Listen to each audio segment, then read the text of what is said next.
How you doing? Oh, I'm doing all right, man. I'm doing okay and better now that I see you. Shit. Well, if the whole world could only know that, you Yeah, know, yeah. Well, they will soon. in a couple weeks, huh? Yeah, Um, um, how? So we're gonna promote your book today. yeah, yeah. Is this going to be a thing that's going to be both video and audio, or are you just collecting audio? It'll be video on YouTube.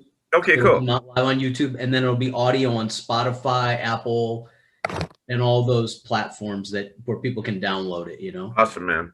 Yeah. Yeah. And you're in North Hollywood, or where exactly are you? I am in Burbank, Burbank. Okay. downtown Burbank. And Where are you? you have been in Burbank for like 10 years, 5 years, 7 years? We've been here for 7 years. It is 7 years in March. So yeah, right before Levon was born.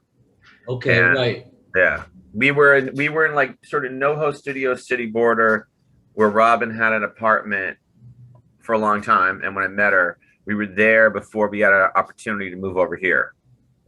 It looks like you have a nice house now. We rent a nice little house. It's small, but it's nice, it's cozy, and it's older by LA standards, so it has some of that older, kind of detail and stuff. And yeah, we're happy that we had this opportunity. Where you at? I'm in Playa del Rey, so probably Oh, yeah. about 3 blocks from the Pacific. Dude, that's awesome. It's How long have you great. been in PDR? A little over a year. Okay. Yeah, I actually got moved out of my old place sort of abruptly. Yeah. Uh, and I knew Ben, my roommate. I have a roommate, Yeah. and I knew that he had a room, and I called him up, and he said, "Yeah." And this is probably like October. I want to say September or October of 2019 that I Okay. called him, and I was like, "Yeah." I was living in Mid Wilshire, like Fairfax and Wilshire, which is great. Yeah. It's a great location, but yeah, I mean, fuck, I'm moving to the ocean. And then I thought, well, it's far. It's kind of getting to everything's going to be a complicated thing, Right. right? But then it's been a fucking plague. So Yeah. where Yeah. would you rather be? There are no, we actually, our numbers went down during the height of COVID. Right. So I've been There's less lucky. traffic too. Yeah.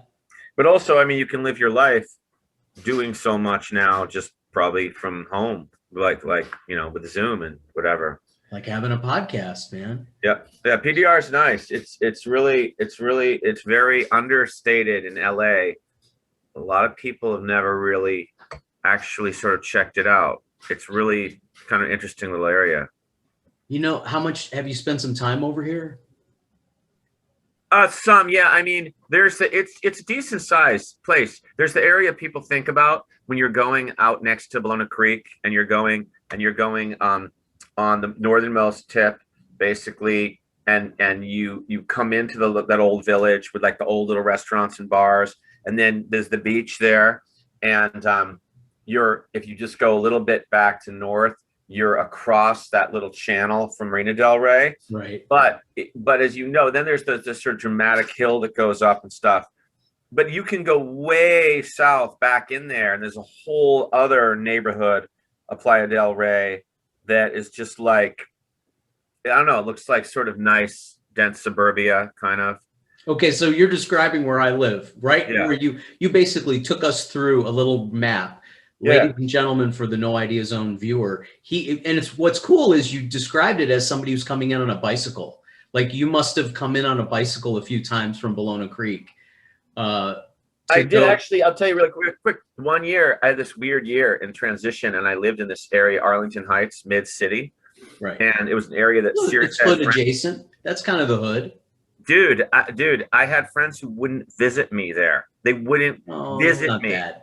I was just below Pico. No, I lived there a year, but you know how people are. They didn't understand it. It didn't make sense on their map. There was like nowhere land on their map, like alligators and you know what I mean, like X's over skulls or whatever.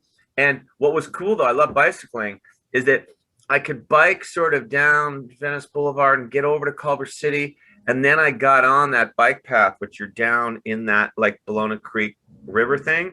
And you could take that bike path the majority All of the way, brother. all the way. All the way. I went out there and went to the little cafe in Playa del Rey one day, and it was neat. Yeah. Well, first of all, I want to say thank you for like we should use that audio as like some kind of tourist map of explaining Playa del Rey and what it is. And one of the reasons I think it's great is because I like that, like Mar Vista is another place. People don't really know about it. Right. I'd say 10 or 15 years ago, Culver City was like that. Now it's not. But Right. that's what I like about it, is that it's not, there's no wine bars, Grop. There's no fucking wine bars. It's not pass through really either. See, it's not pass through. It's sort of like what you call like an eddy on a stream or something that's sort of off to the side. So it's sort of interesting. That there was a comedy show. Is it the Porto something? That old bar, right when you get called in the Shack. Okay. The Dude, Shack. Did you do it? Did you do that? Because I heard about that comedy show there. Yeah, what it was is like you were in that little room across from the one with the bar. It's like the long bar. It's so old. It's completely the opposite. It's like the absolute polar opposite. On the coasts around LA, you get super upscale people with like just easy money, and they just want that fabulous, glamorous, easy lifestyle. And they got really cool jobs, and it's all that. Then you have the old, back before anything was expensive, when nothing was expensive in LA, and you could give away you couldn't give away some of these coastal areas, ironically. And Venice Beach and the Venice canals were cheap, and just cuckoo bird people could live there on like no, salary basically.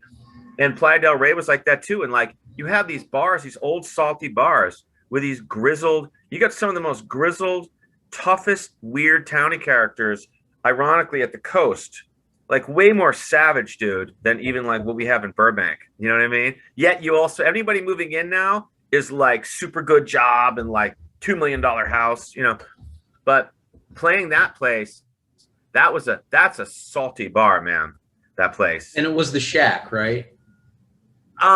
Yeah, maybe the Shack, maybe it was the Shack. I can't remember if it had a different name, but it's sort of like right when you come in that road next to Bologna Creek, just get into that little village area. That's the Shack, dude. Yeah. That's the Shack. Yeah. There's a couple bars there. And there's another bar that you could be describing, which is almost like a closet. Yeah. Which is like right next to a Italian restaurant that's famous out here. Yeah. But that's what I love. That's one of the things I love about it, living out here. Hey, by the way, we're going to get that list of friends from you that wouldn't visit you in Arlington Heights. Right. Can we have that list? Our viewers are inquiring. They want to know who these people are, and we're going to cancel those motherfuckers. John Smith with a Y. No, seriously, we should do.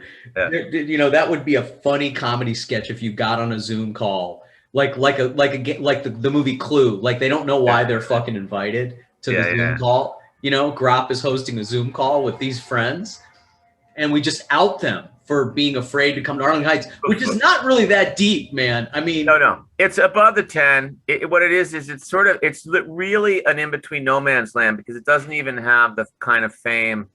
It's not even like as known in a way and defined as sort of below the 10.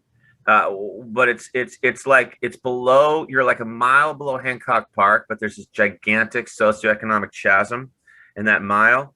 And it's got some neat houses and stuff, and it's got some beautiful old expensive houses. It's chill, between Crenshaw and Arlington. Arlington is Wilton up in Hollywood. And it's an area, I love geography, man. I love cities, but I didn't really know those streets that well. What I knew with a lot of people is just occasionally in LA, you'll drive down Pico all the way, and you'll go through that kind of hard scrabble thing. It always looks very in-betweeny. Like it's not really the hood, but it's also not, it's not like, I'm sorry, it's not where most of the people we know go to do anything. They go through it. Yeah, Pico. Now, when you're talking about Pico, you're getting into an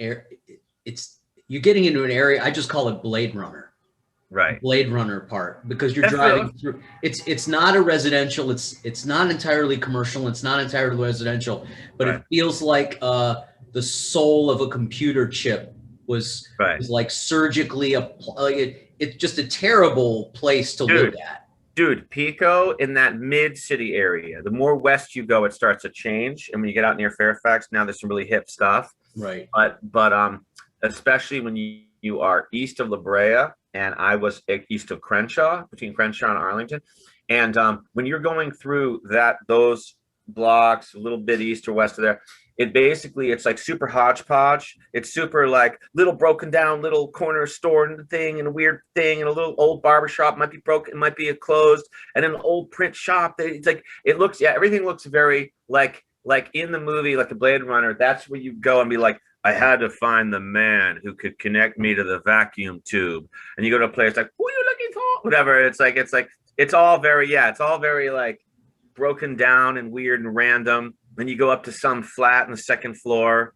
And I remember years ago, dude, I wanted to get some flyers. I decided to like distribute flyers for a show I was running, for a comedy show. And I saw some guy online who's like, I will actually go and I will put the flyers on cars or like indoors for you. And dude, that was so many years before I lived there. That dude lived right there on Pico in like the kind of craziest looking area with all the. Did you hire him? Did you hire him? Yeah, the guy is an older guy. He comes out. He's like, I give him the flyers. He's like, okay, thanks. I'll put them up. Okay, but how do you know he's gonna go do that? You're absolutely right. I think what I did was because you trust the human heart, because you trust the inherent decency. You trust him, Grop. I think that I tried to go look to see if I could see any. I'm trying to remember. This is many years ago. But yeah, because just the fact that you're saying putting up flyers, I remember walking around Hollywood with Adam Wayne and giving flyers out for the show at Goldfinger. I remember 2002 doing that. Oh yeah, giving them out and putting them on car under. Oh man, quick story. When we were, so when Eddie taped his special over at the what's that theater? That's that hip theater that the former owner of the Improv. Oh yeah, Dynasty Typewriter. Dynasty Typewriter. Hayworth or something. Yeah, the Dynasty Typewriter. Oh yeah. At the Hayworth, right? So when we were parking, we were looking for parking. I was with Mark Brazil. We were looking for parking, and he goes, "Where the fuck is this?" By the way, if you're ever in a car with Mark Brazil, it's kind of like a developmentally disabled, mentally challenged, angry person coming off methamphetamine, just jerking around and looking for parking in that part of town is sounds fun. I'm gonna give him a call. We're gonna take a ride. Nightmare. Yeah, it's if you ever really just need to get awake. Yeah. Some people doze off on a car. No, that guy will wake you up. We're looking for parking, and we finally found it. And he goes, "What part of town is this anyway?" And I told him, I call this part of town Blade Runner. Yeah. And just as we're walking around the corner, the guy from fucking Blade Runner, as I said that, the guy from fucking Blade Runner, James Hong, the guy who's fixing the eyes. Okay, yeah. Who Rutger Hauer like murders, he gouges his eyes out. He walks around the corner past us, just as I said that. That was fucking crazy, dude. That's awesome. Yeah, great story. You manifested, you conjured. I guess so, man. I want to give you a proper intro. Yeah. Let me give you a proper intro here. For those of you watching this guy, we go back about, I'd say about 18 years, right? 50, 60 years. We met through a comedian named Debbie Lockhart, right? Who is another well-meaning maniac. And Grops was, I don't know if you were just starting stand-up then, but you had been writing and directing this guy. When did you start stand-up? I started stand-up in the late, like near the end of the 90s. Oh, you've been doing it for a while when I met you. We must have met in the early 2000s or what is that? Yeah, because I moved to LA the end of 2001, beginning of 2002. So okay. In 2002, I'm thinking. Yeah. So this is not a proper intro, but so the man is a veteran comic. He's just a incredibly well-traveled guy.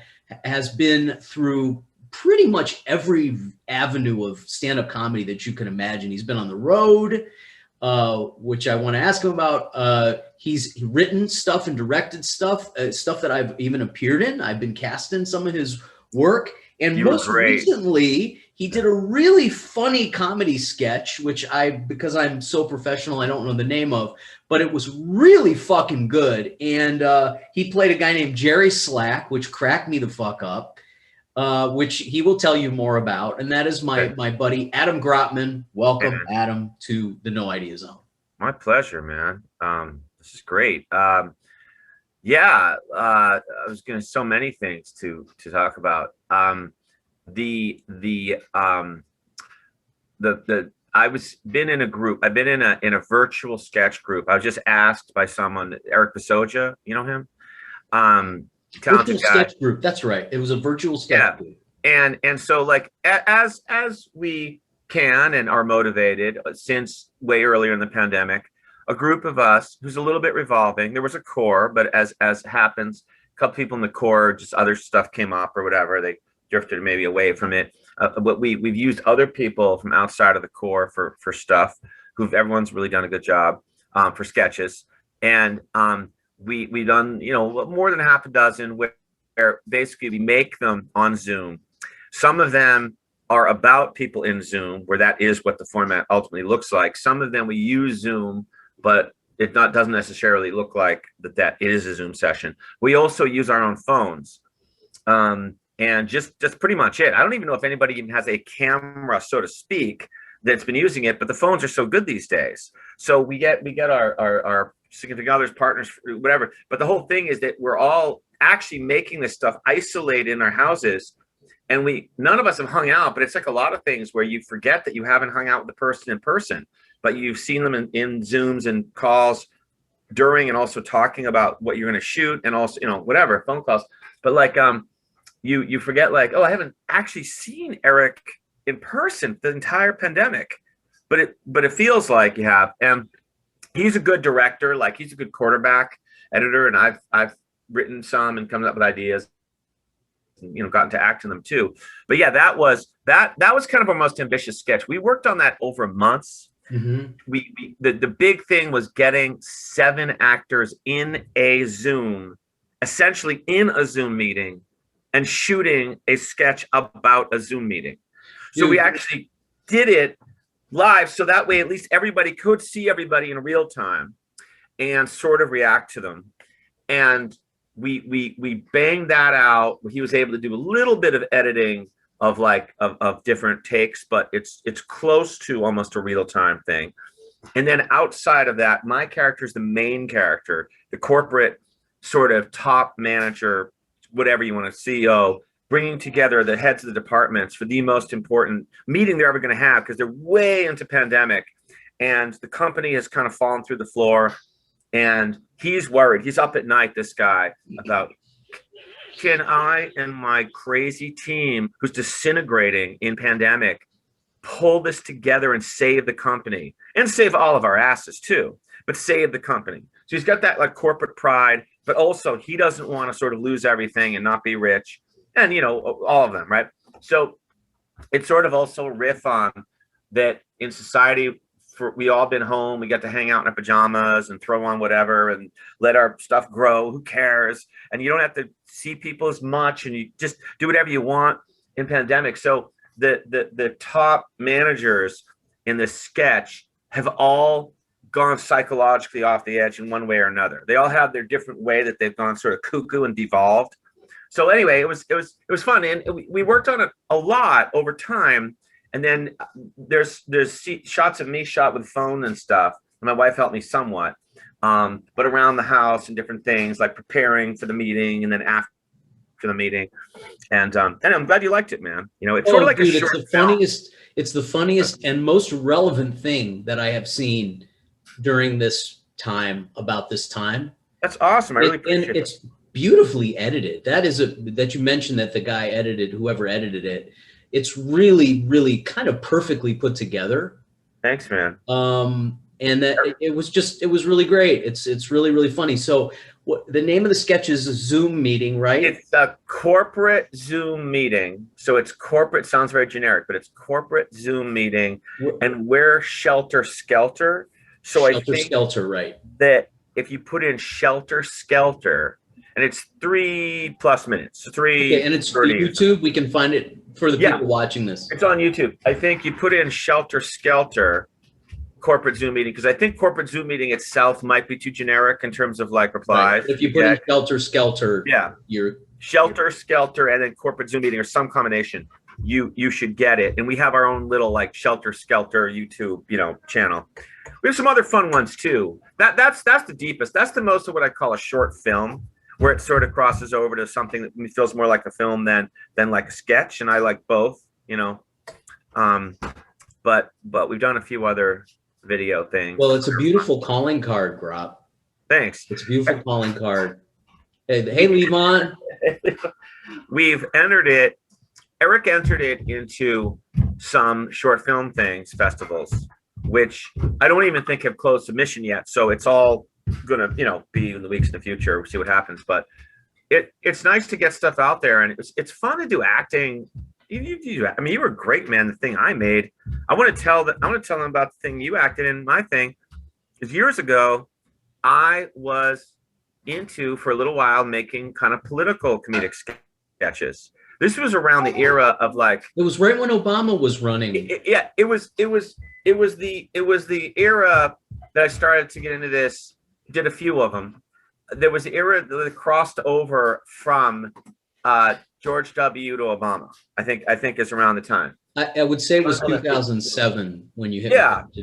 And so like the one that that you ended up coming in and really saving the day, man, at the end there was you capped off the whole thing, and I was so happy with everything about that, how all the actors was it was called Reasons Why People Won't Vote for Obama.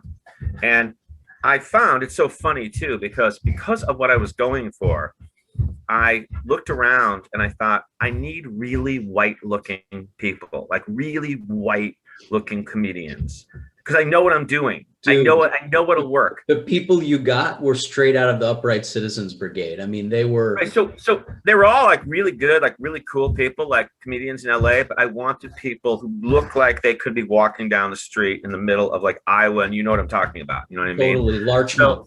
Yeah, or Larchmont, exactly. So I wrote out this script, and basically what it was was each of them being interviewed. And then David Ray suggested such a great location, which I happen to live near now.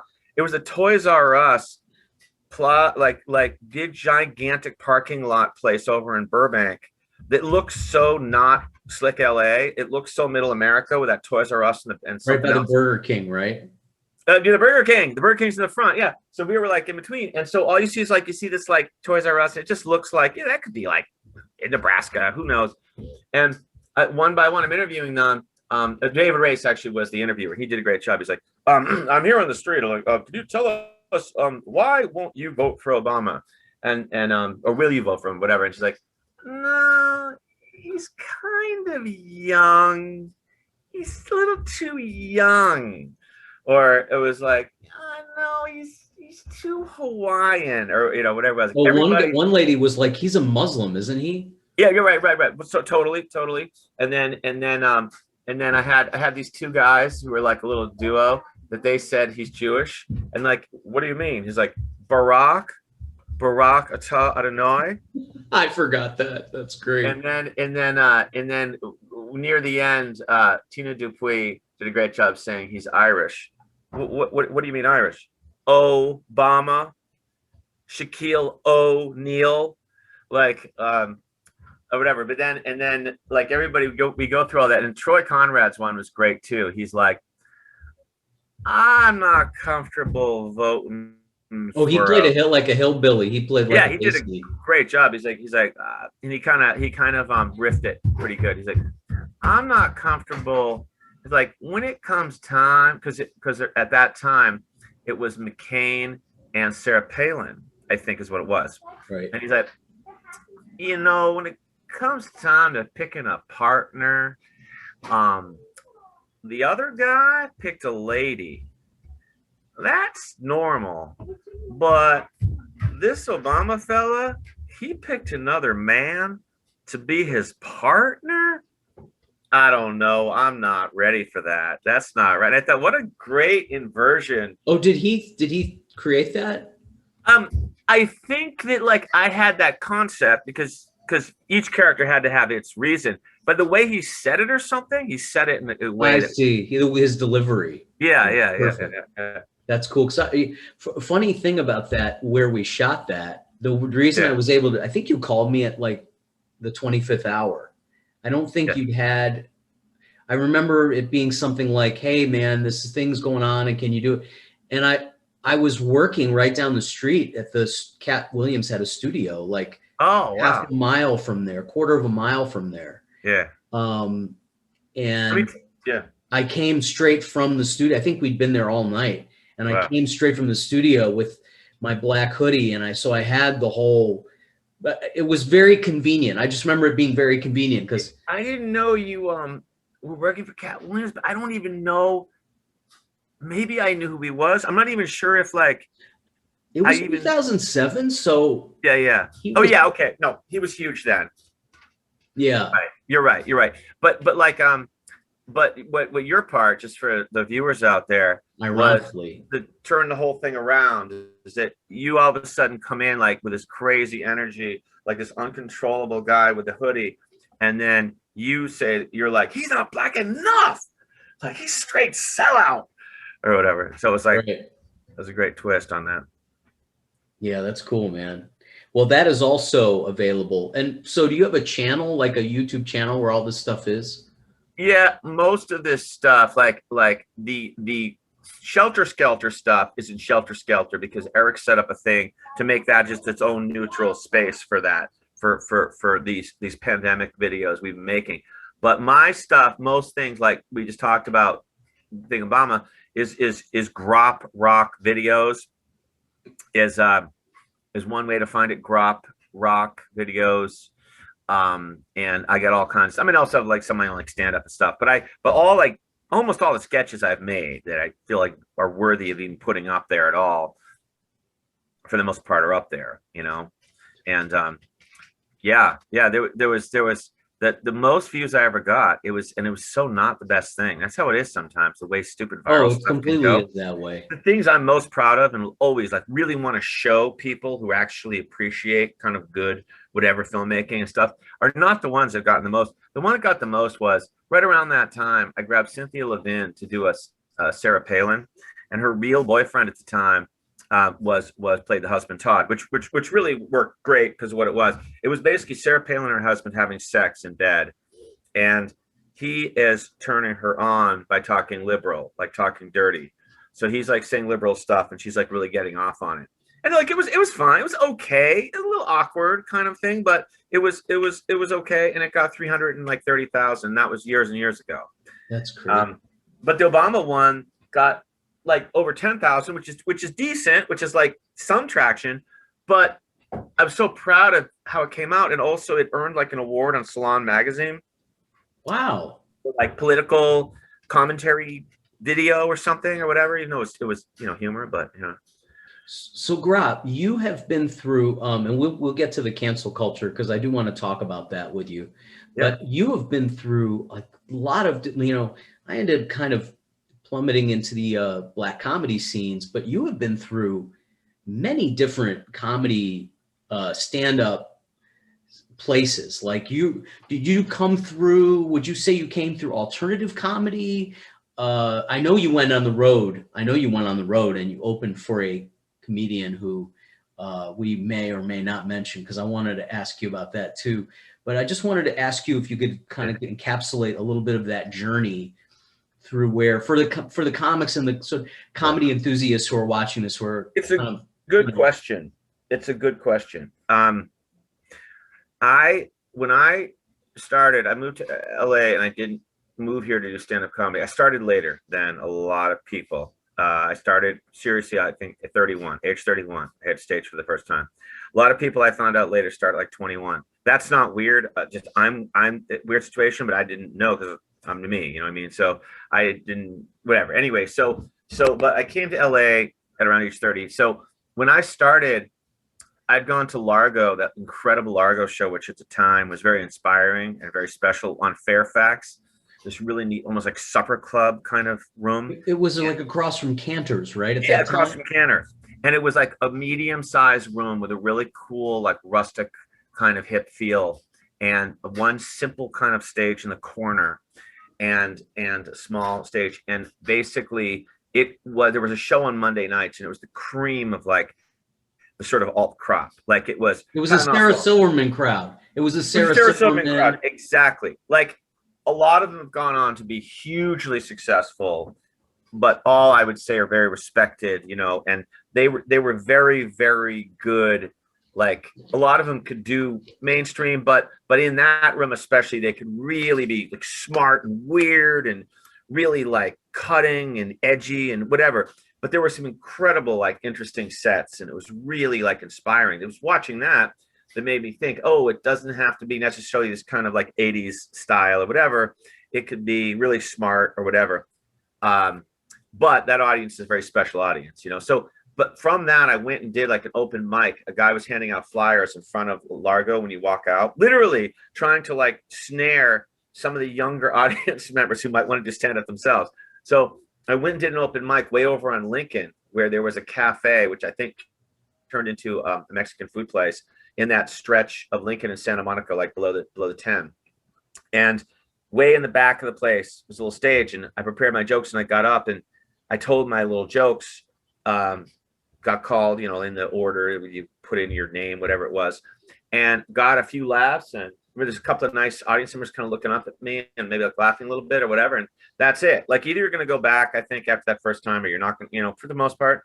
And it's like, that's it. Crazy hooked. And here I am, and more than 2 decades later. But it's like, I just was hitting the scene, and that the mic scene that I was hitting was either, I would say, alt or mixed alt.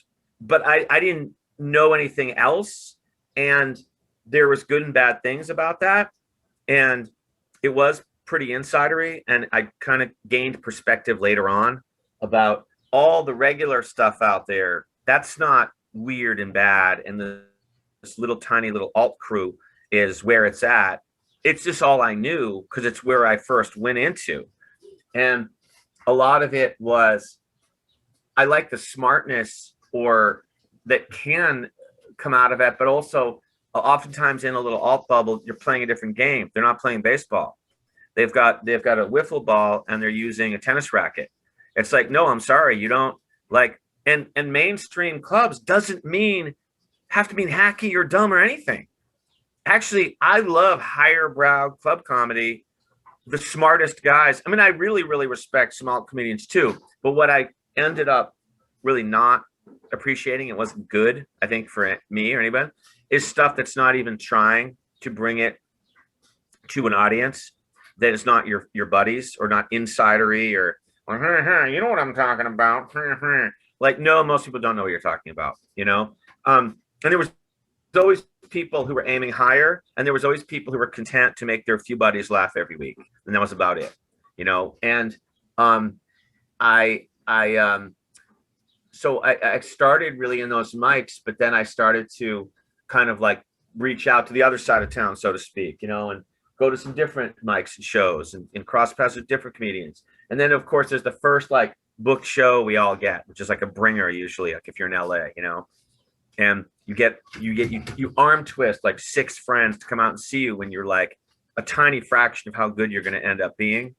So it's really this weird ironic thing. You sort of use up your points with your friends to some extent when you're a rookie. Yeah. And then years and years later, maybe they'll come out again, and they finally, you know that you've really gotten better. But yeah, so at the beginning, I was, by almost accident, way more around an alt scene and getting affected by that.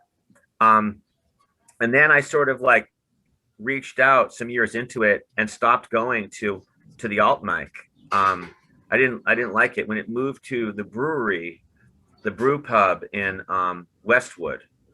The one that was very UCLA kind of, but I didn't like it there. It really, there was something about it was so insidery and kind of incestuous. And if you're not one of the cool ones already, you feel like it's just. So I needed to go out on my own more, and I did. And now I see those people, and it's really cool, you know. And I sometimes do these reunion mics of that first early what was Pedersen's and then the Gypsy, and they're nice folks. And now we have all this history, you know. But basically, I never had one of the major clubs really as a home club.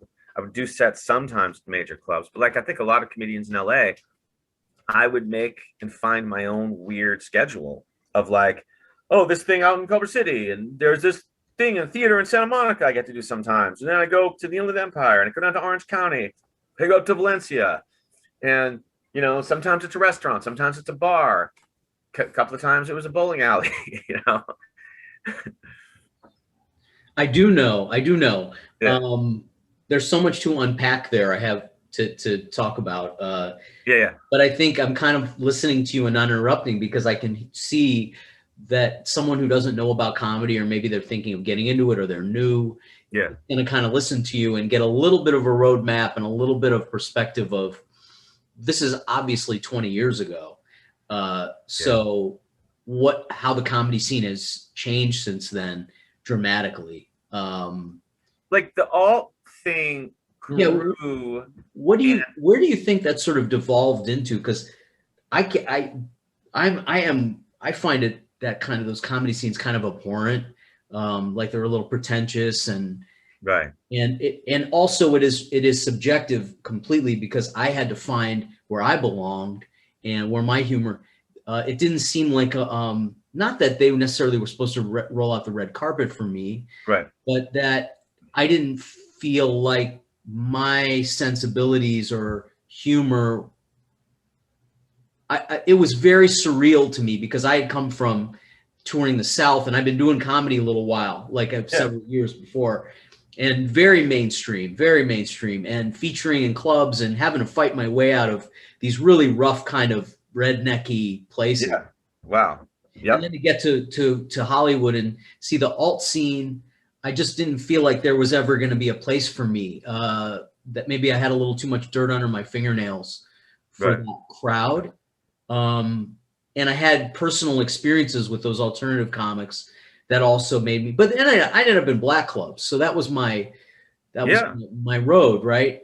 But it was just interesting to hear you and to get a little different perspective. That's all. That we're all kind of trying to figure out where we're going to sort of belong and where someone's going to kind of let us do this, right? I mean, no, that's a real big thing. There are different scenes and different vibes, and among the comedians and also among the audience, and also LA is a bit of a weird, distorted city. I think the number and ratio of comedians here is insanely high, incredibly high.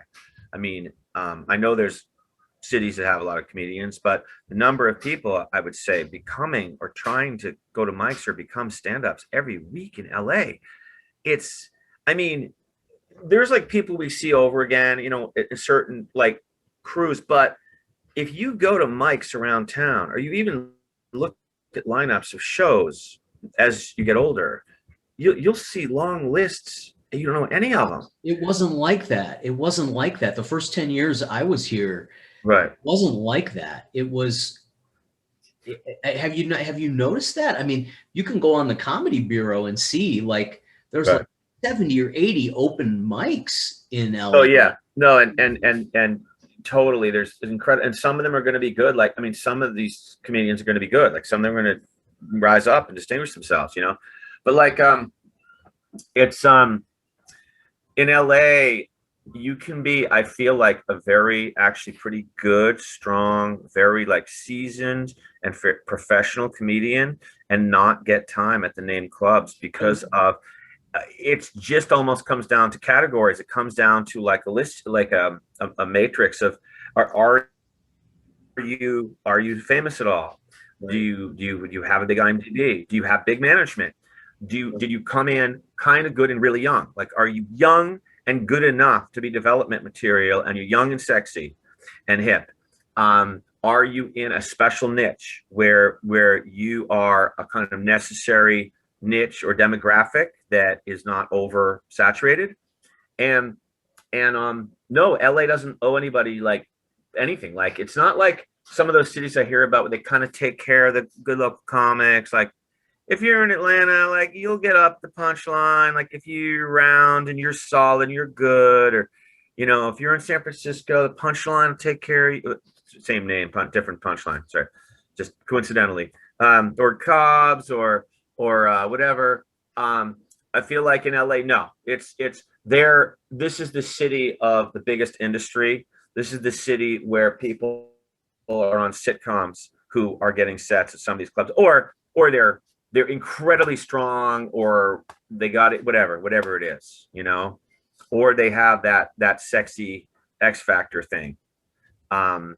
And a lot of them are really good, but it's also more than half of the best comedians in the country traditionally come to LA. You know, I'd say New York and LA. So we get like everything west of the Mississippi just comes to LA if you're really strong or you're ambitious. And we got to compete with those guys for, you know, and some people say now you're starting to have, with the pandemic and stuff, some people choosing to live elsewhere who can choose to live elsewhere. I don't know if you've kind of observed that. Oh yeah. A lot of my friends moved to Austin, Texas.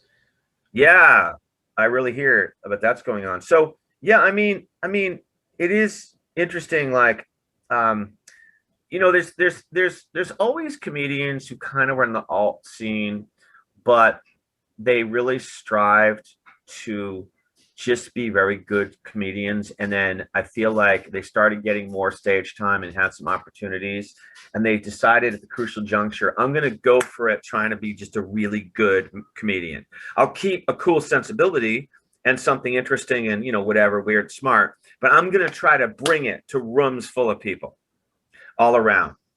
And then on the opposite extreme, there's parts of the alt scene that are like deep alt, where they're sort of in like dark, basement-y, super hip, kind of weird sensibility. Like, this is the triple underground kind of like carrot turnip upside down show. Quirky. It's quirky. Or whatever. It's quirky. And sometimes you see stuff in there which is like really interesting, and it's almost something different. Like, it's almost not exactly regular stand-up comedy, but it's like an interesting character. But also sometimes I think there's you don't have to play by the rules of stand-up, and you can sort of get the anti-laugh by just being weird or sort of not trying that hard, or sort of giving an FU to regular stand-up. And if the crowd is there for that, then they reward you. It would almost be harder to come in and do sort of clubby jokes, maybe, you know what I mean? Or I don't like clubby or I don't like either extreme. I don't like stuff that's easy mainstream club comedy that is like borrowing an idea that's out there that someone doesn't even really believe in because it's just convenient, because that's what I think they want to hear. You know what I mean? I like to try to, and all the comedians I really like and respect, like, what do you feel and think? And then go through and try to find the ones that get a good response and heighten it somewhat, but it's based on like a real emotional feeling that hopefully people can relate to, unless you're like a cuckoo character comic, which can be cool too, unless your whole thing is that you're really weird and you say things that clearly aren't really true, but you're just doing a character. Well, we've always had, you know, Stephen Wright, Emo Phillips. I mean, these characters go back to the 60s and 70s, you know. Yeah. There's always been that kind of comedy. It was weird, the alt thing. I mean, I have my own personal feelings about it. Yeah. But watching it sort of devolve into this sort of tech nerd, like super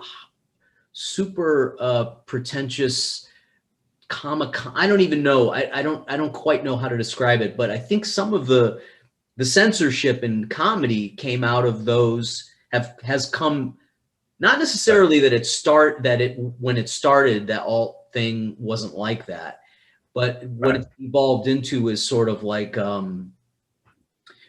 protecting everybody's feelings and everything being super sophisticated and giving people extra points for saying obscure things that aren't funny a lot of time. Oh, which brings me to a script I read of yours where you were making fun of alternative comedy, which I thought was really funny. That I remember there was a very searing line about look, the character was a journalist or something, and he just eviscerates alternative comedy. It was a line or two. And I remember thinking, oh, Grops is like he's got a little bit of an acerbic a little bit of an acerbic attitude toward that scene, Yeah. I don't remember what script that was, but I mean, I do feel mixed. Like a lot of things. Like I like when kind of alt comics use the alt freedom in the best way. I like it when, like, you could say, if you say that Mark Maron is an alt comic, if you say that, he uses that freedom to like be really, really like sort of philosophically and spiritually, emotionally deep and incredibly like honestly self-introspective and lacerating. And it's interesting stuff. Example, by the way, Mark Maron would be probably the best. Dana Gould is another one. Right. Here's the thing that's so interesting. And this has to do with the format and the platform. When they started, and Patton Oswalt says this too, it's really interesting. They didn't get to have really an alt scene. Nothing like we think of as alt scene. Starting to create that scene. They created it. Maron had to actually earn his bones in the Comedy Store when he was in LA, in the clubs in Boston when he was in Boston, the clubs in San Francisco when he was there. And he also did like touring. And I think he's one of those guys who like, it was probably really hard a lot of the time for some of those guys, or especially earlier on, in terms of audiences, maybe not digging, you know what I'm saying? Not getting, not connecting as nearly as much as other comics in the bill. But he's like, fuck, this is what I do. This is what I do. And I'm just not changing. And it's like, and then they got really big rewards, especially later on. But like they came up with a sense of you have to bring it to the people. You have to bring it to kind of regular people, even if you're being weird or different. Right. And I remember a long time ago hearing a couple of times Patton Oswalt of all people say, wow, these alt kids today, they think you just like do this little thing in this little scene. It's like, I was like doing shows all around, like just comedy, like just regular comedy. And he is a god, like literally one of the. I'm not as crazy about Patton Oswalt as you are. No, I'm not. To them, he's a god. What I'm saying is, no, that's what I'm saying. No, I was going to say to them, he is one of the gods in the pantheon, and the god is saying, "Hey guys, get out of the pantheon head. Get the F out of Athens. Right. Look around. Like, see the world, you idiots." Like, he of all people, he doesn't have to say that, but to what he's saying is like, what I'm doing isn't alt comedy, or I'm not comfortable just being just in an alt scene. He's like, even he came up doing road shows and mainstream stuff around the Bay Area, whatever. And he thinks that the comics should experience that and have to actually just learn how to play regular audiences. And no, some do. But I'm just saying though that what it is you don't have to do. It's like I say to all people, no one's asking you to do some formulaic shit, but find the middle ground. Like, you know what, Grops? It reminds me of a little bit of Bob Dylan. When Bob Dylan went electric. Right. Which is a terrible comparison to Patton Oswalt. Right. I'm sorry, Dylan. Whoever's a Dylan fan out there, please forgive me for making this comparison. But when Dylan was saying to the folk crowd, which is a certain amount of intellectual pretense that those crowds sort of preciousness, are afflicted with. and Dylan was saying "It's All Over Now, Baby Blue," and that song he sang, telling them, right, I'm not your fucking idol. I'm not your, right, you know, I don't want right, to, I'm not this guy that you think I am. right. And I'm just, it's interesting that to go back to the alt thing though, like somebody like Bill Hicks, let's take Bill Hicks. Yeah. There was no alt scene. Bill Hicks Right. predates any kind of alt scene. Right. Obviously, this is a guy who was going through mainstream clubs, and he had some success, to be fair. He had some success early on, and they let him do stand-up. Yeah. Recognized the stand-up business kind of got it right. They recognized this guy was good enough. Right. They let him tour. They let him do stand-up comedy, which is essential to being able to develop your art, is to do it. But he used these highly mainstream places to create a really dynamic, way more dynamic than anybody who's come through an alternative comedy scene. So I guess that I'm using that as, and Stephen Wright is another one, no alt scene in the 70s. And he was also somebody who crafted something deeply dynamic.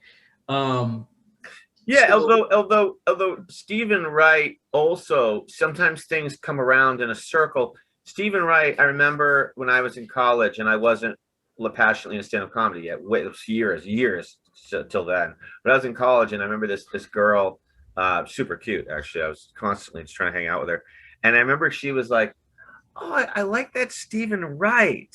Do you know this Stephen Wright? Oh yeah, the guy who does the little jokes.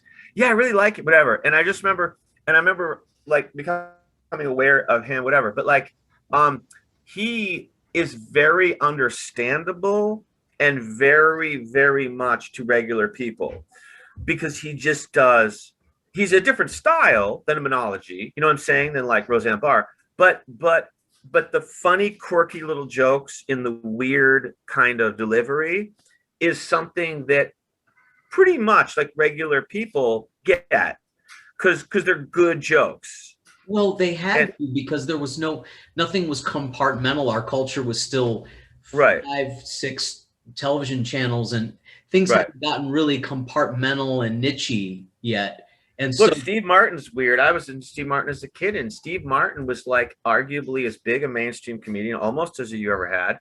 And he was doing this ironic. He was doing an ironic thing. He was doing like an ironic character.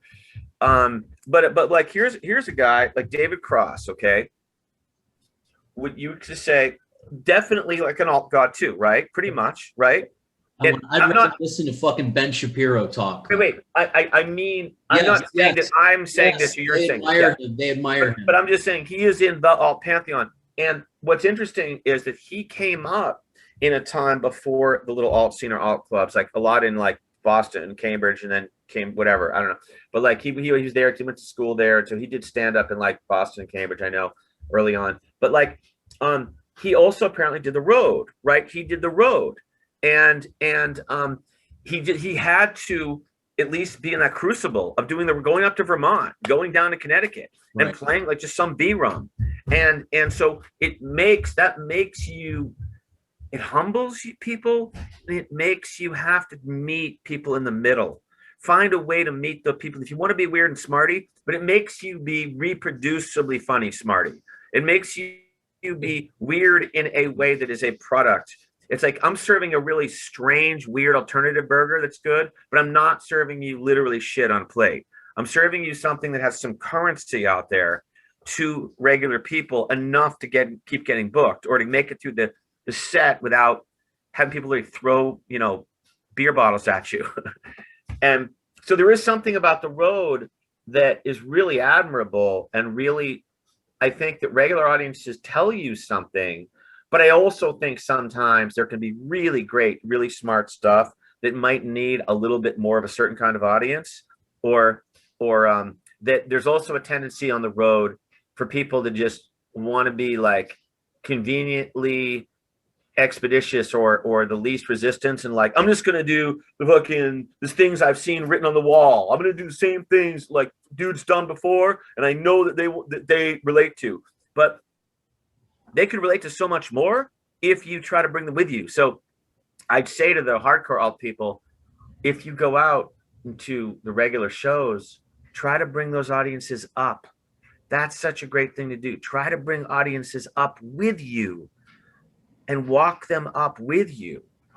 So, Grop, that brings me to your experiences on the road. Yeah, because you have, this is a man, ladies and gentlemen, who has toured, headlined, featured, and also open for pretty famous comedians. I've done some. I haven't done nearly as much as a lot of road dogs we have, but I have done enough to have a taste, a good like sample of it. I mean, there was a year that I opened for Craig Shoemaker back in the late 2000s. And that was interesting. I mean, I was getting to do like good A rooms, right? Because that's his circuit, you know? Right.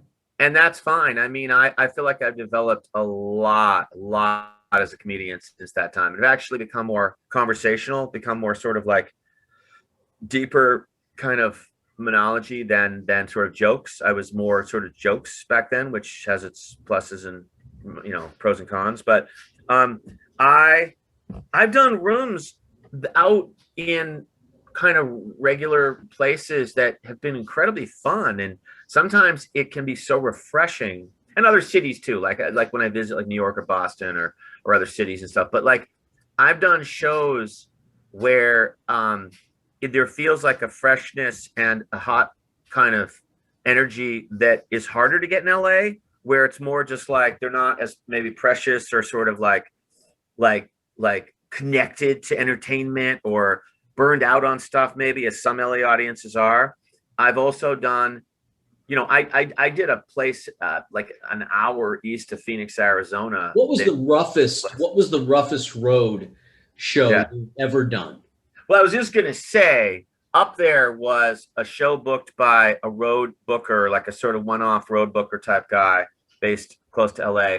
And I went out and did this place east of Phoenix. We start to get into the really conservative, sort of like outer suburbs of Phoenix. I call it cowboy boot, belt buckle, retiree, real red state. Now, I can love audiences and have done well with audiences. They're like conservative stuff. It's not. It's in my comedy. I'm not getting up there talking about politics or anything. But this was older. Like older, live on the ranch with like the big car. You know, like this is the audience where as soon as you step on stage, they're like, "Who is this commie hippie?" Dude, it was a giant place in a native casino. It was one of these native casinos that has a giant, dude, it was crazy. It was a giant, like 2,000 seat, almost like auditorium where the seats go up, like they're raked. And there was an incredible green room in the back and a huge stage. It turns out they had the regular comedy show, which I was doing. Then they had special events where they had like David Spade and stuff would come in and people at that level and sell out 2,000 seats. So it was almost too big. It was crazy. Like it was part filled, but I remember, and the guy who ran it, it was so classic. He was British. Like here you are out in the middle of like way out of Phoenix. He's like, all right, mate, you can do your gig. You need anything in the back here? I'm Harry. I do the lights and sound. I went around and started in London, you know, some bands and stuff, like, you know, gigging in and gigging out, you know. He's like, I got the audio for you, mate. I hit the panel, but if you need a water or something. So anyway, I'm like, this is kind of surreal.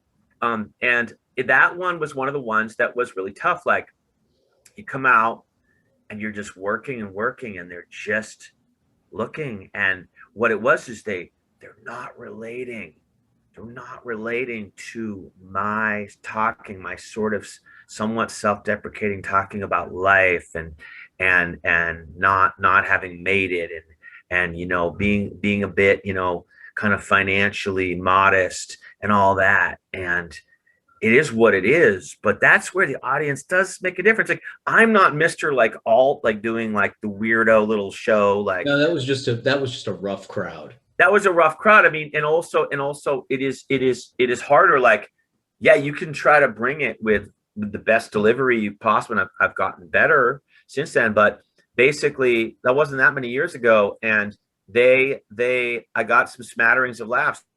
But that was really, really tough. That's the kind you don't want anybody to see. And the guy who headlined was like super dirty. and he was also super calibrated to see. He was calibrated to rooms like that. So he's done and knows what it takes to make literally almost any kind of humans laugh, sort of lowest common denominator. Whereas it's really not what I'm doing. Like I'm trying to do stuff that's universally understood. I'm not trying to do like, yeah. Anyway, at least you weren't closing the show that night. God damn, I wasn't. No way. And that Booker would have been out of his mind. Oh man. So I wanted to talk a little bit about cancel culture because it's current, it's happening, and I want to get your opinion on it. What do you think of what is currently going on in the culture? Right. And then I'll give you what I think. But I first want to ask you, what do you sort of surmise? Do you have any opinions that you'd like to share about that? You know, it's complex. I think that I'm somebody who tends to want to like be, you know, into the complexity of things which are complex, you know. Hold on one second. Sorry, I'm getting a back spasm. That's what happens when you do this podcast. You'll experience spasms, disorientation, general, like you might have all kinds of maladies come at you. And like prednisone. Prednisone. We're going to keep that in there. It only took you a couple minutes, and it was right at the 1 hour mark. So okay, it wasn't hard. Sorry, man. I should have taken one earlier. But I think that with cancel culture, there's different extremes, and I think that not every case is the same. I think that sometimes there is a way oversensitivity and a way low threshold relatively, especially for comedy, because we're talking comedy mostly, right? Well, or just in general. Gina Carano, just the thing with Gina Carano that just happened wasn't comedy. No, I don't think it's just comedy. I mean, we could compartmentalize. No, let's open it up. No, let's open it up to any. I think that like sometimes, like personally, I think that it's things that people are overreacting. I'm not saying that people don't have the right or shouldn't react to something that they find to be offensive or wrong or morally bad, and then they want to hold a person accountable. I think that there's a sort of like way to judge it. There sort of has to be a logical kind of like equation or something for how bad something is and what the consequences should be. And so sometimes I think, and also sometimes if something isn't as egregious, or if it's a slip up that somebody made that's offensive and they kind of like apologize for it and they don't kind of double down on it or whatever, definitely even more so, that's a time to like give somebody like a break. But on the other hand, I think when private companies or, you know, entities that can make their own decisions about something, it's not First Amendment, obviously, right? We know that's a difference. When they are responding to maybe a large percentage or whatever the population, or their own feelings about standards that they want to uphold, right? Then it happens categorically. Like if you or I work at a place, or work at a company, work at a supermarket, or work at some white collar office, and we say certain things to people in a meeting, we would understand that we might get fired, and we're not famous. And so I think being famous or being a speaker or a public figure, should that give you way more protection? Should it give you less protection, or should it give you like the same amount of protection? Well, it's interesting to me right now that all your points are valid. I actually agree with everything you say. And I think a lot of people feel that way. I think that the essence of the canceling is that people feel like there should be some penalty for bad behavior. Right. But everybody has a different definition of what that penalty is. Right. And everybody's judge and jury is a completely different outcome. And also what bad behavior is, because it sometimes it's just an opposite, almost a taste thing about what bad behavior is, you know? Some of it could also be related to our information age, which Right. we have so much information and everybody's opinion is on a comment board. I just want to go back through, because really the one thing that's most interesting about the cancel culture thing is everybody's using it, politicizing it, meaning they're using it for their own political means and to justify their own positions and their own little power struggle, right? Depending on what side politically people are on. Yeah. But I want to go back and point out that this is not a new thing. Right. When we were kids in our lifetime, and Grops, you and I are sort of the same generation. Yeah. Howard Cosell was canceled. Howard Cosell was never allowed back on television after he called a running back a little monkey. And he was using it in a term of affection. And Howard Cosell, who was like the most famous sports broadcaster, still one of the most famous of all time. Jimmy the Greek was another one. Jimmy the Greek made some racial remark. He was removed from television. Pee Wee Herman was caught masturbating in a peep show, and his television show was taken away. Arsenio Hall, late 80s, early 90s, completely canceled because he had Louis Farrakhan on as a guest. Okay. Tom Cruise was fired from Paramount for jumping on Oprah Winfrey's couch. Right. One of the most bizarre of all. I mean, definitely strange, but really, you're going to fire a guy for... Then he went to Fox and had some big hits, and then Paramount hired him back. Mel Gibson, I don't know if... I wouldn't say he was canceled, but certainly it was... they were trying to cancel him for being a fucking maniac and saying... Paula Deen, Dog the Bounty Hunter. I mean, we can go back 40 years. Right. This is not new shit, is my point. And I don't know that people politicizing this stuff make it like it's brand new and it's come out of nowhere. Yeah, I mean, like, right. No, that's true. It used to be, exactly. It's of course it's not brand new. It's not like society didn't have any standards or there was no lines you could cross. It's different. I mean, there's things in some ways, right? In some ways you can get away with more in certain areas, right? Like things like swearing or sex is less scandalous now, right?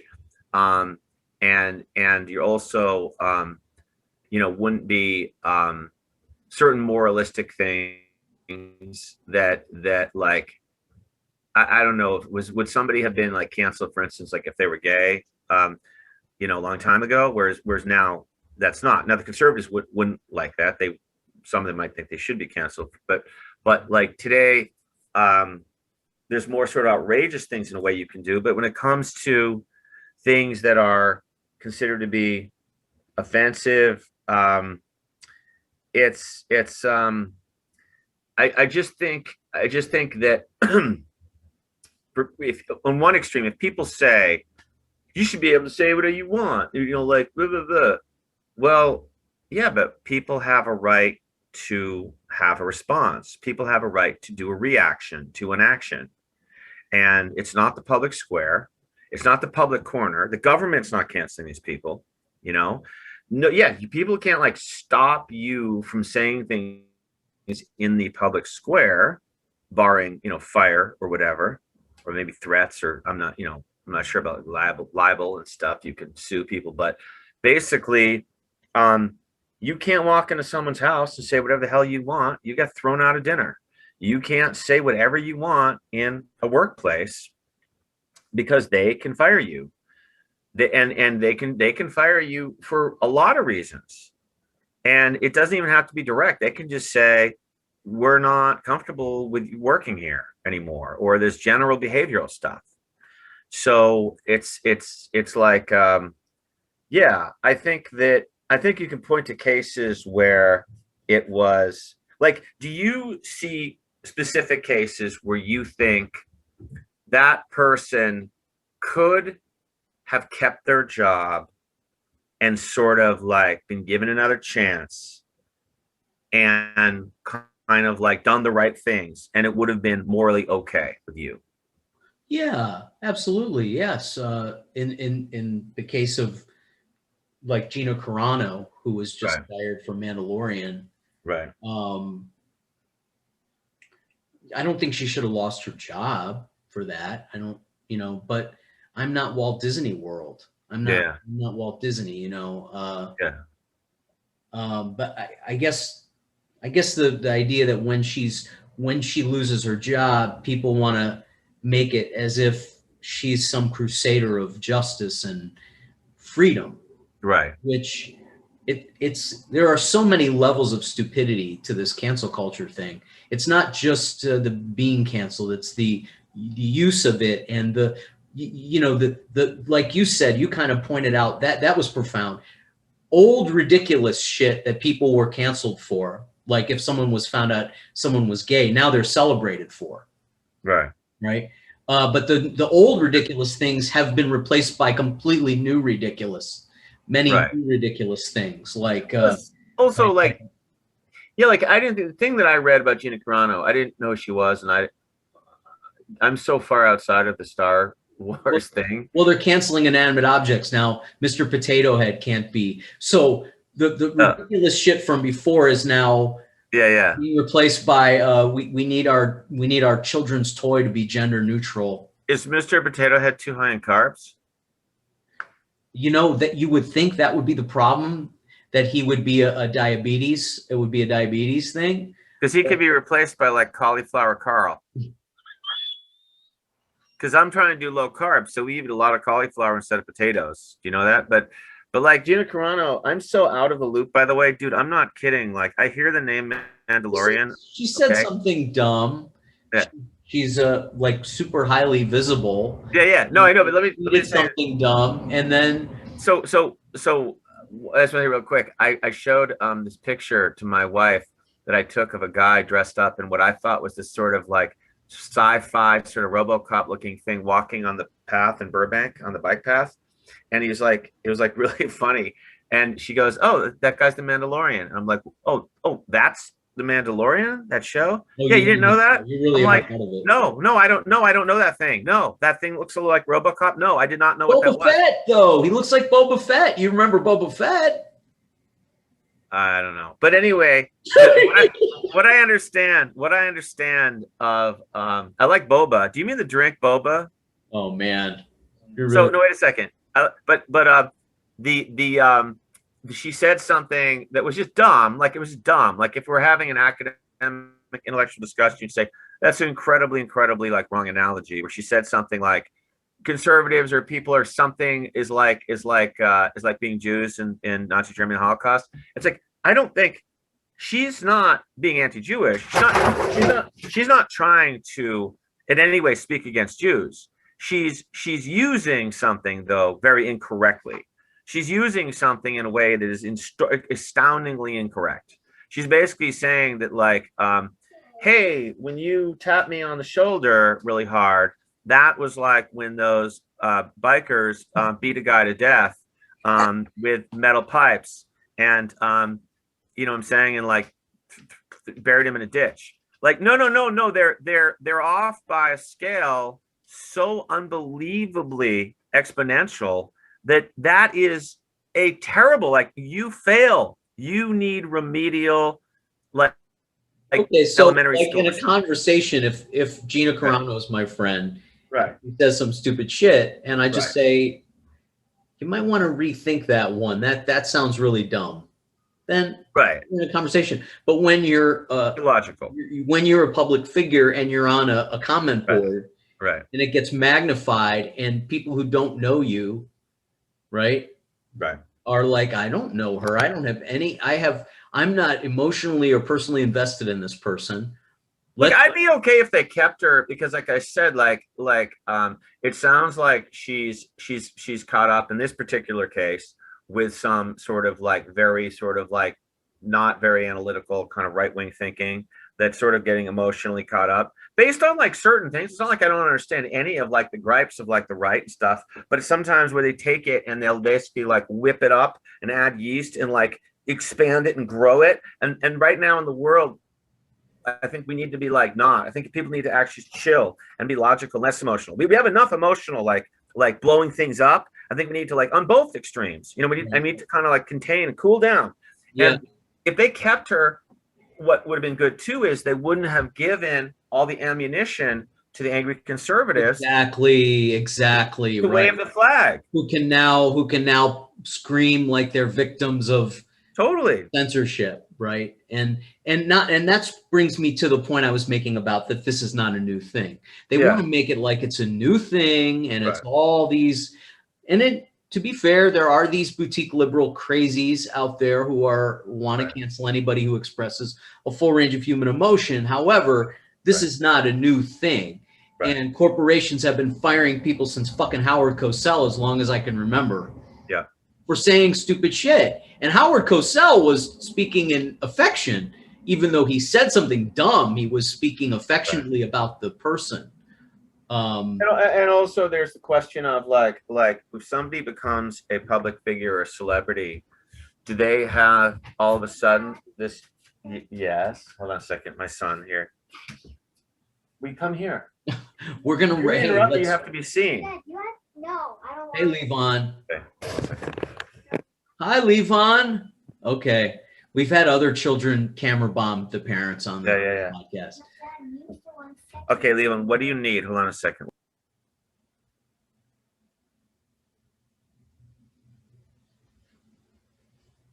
Okay. All right. He wants to know if you can call his grandma. So. Oh wait. Yeah. Go ahead. Give me your opinion, and then we'll wrap up. Yeah. I was going to say, yes, I did say yes. Yes. I was going to say that people also who are just not famous and not public figures can get and have been fired for stuff. All kinds of stuff that has to do with, because we're talking about words and statements, not proficiency on the job, right? That's a different issue. I'm not talking about a guy getting fired because he didn't have the numbers, you know, did whatever, enough sales. We're talking about you said something crazy or something offensive or something, you know, or you said fighting words to some guy in the office, or you said some sexual, you know, inappropriate thing, or made crazy, dirty jokes or whatever. And I'd like to see the stats and the numbers on that, because I would think it's happened. It has to have happened.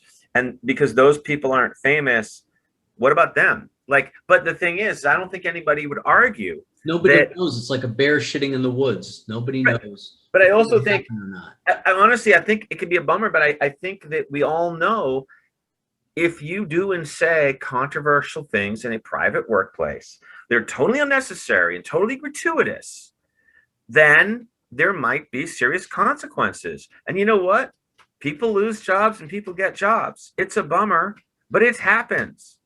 Well, a lot of people lose jobs for all kinds of reasons, and they have to move on, you know? Well, this is a great conversation.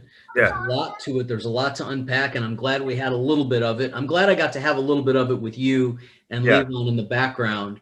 One day, Levon will grow up and be having his own podcast conversations on podcasts, and he'll hearken back to his father who was on the No Idea Zone and got to have this conversation. We got to bomb his podcast.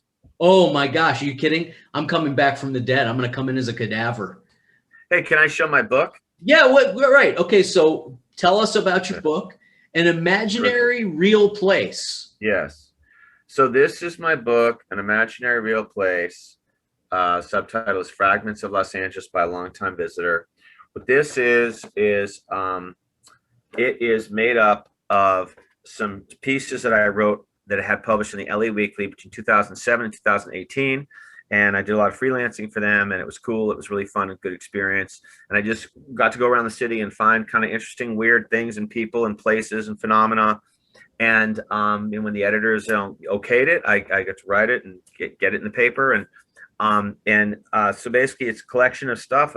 It's kind of my appreciation of Los Angeles and trying to capture some of the stuff, which isn't, I say, that the two extreme cliche stereotypes of LA, which is glamorous playground for the, the super beautiful, rich, wealthy, famous, and fabulous. And on the other extreme, this dangerous hellhole of like urban, danger and Urban dysfunction. underbelly. That's why. Yeah. So like some of the stuff touches a little bit, but more on the side of like, there's people in here in entertainment, but they tend to be weird stories around the fringes. They tend to be like, it's more about that they're doing something interesting, not that they're living in a huge mansion and produced, 10 gigantic movies. So yeah, it's I've been hearing from people it's a good book, and it's on Amazon. Oh, okay. So we can order it on Amazon, and Yeah. make sure to give it a review Yeah. once you read it, because that'll make it more visible, right? I think that's the game. You are absolutely right. Reviews are so helpful. Okay, so Imaginary Yeah. Real Place by Adam Grotman. Yeah. And tell us where we can find you on social media. Give me all your Sure. media. I mean, my name, the only Adam Grotman in the world, on Facebook, or it's technically my page on Facebook is just Grotman. And then I'm at Groptimum, Groptimum, like optimum. Groptimum is my Twitter and my Instagram. And then I have an adamgrotman.com, and Grop Rock videos on YouTube, and I'm on LinkedIn. And So now you out there in the Idea Zone audience, you know where to go to find Adam Grotman when he says some inappropriate shit finally, when his book blows up, and you can make him pay the penalty that you can't, because you're powerless. You can make him pay for his one day in the future when you're famous enough to be canceled. Grop, I wish you all the success in the world with your book, and I'm so happy you came on, brother, and it was better late than never.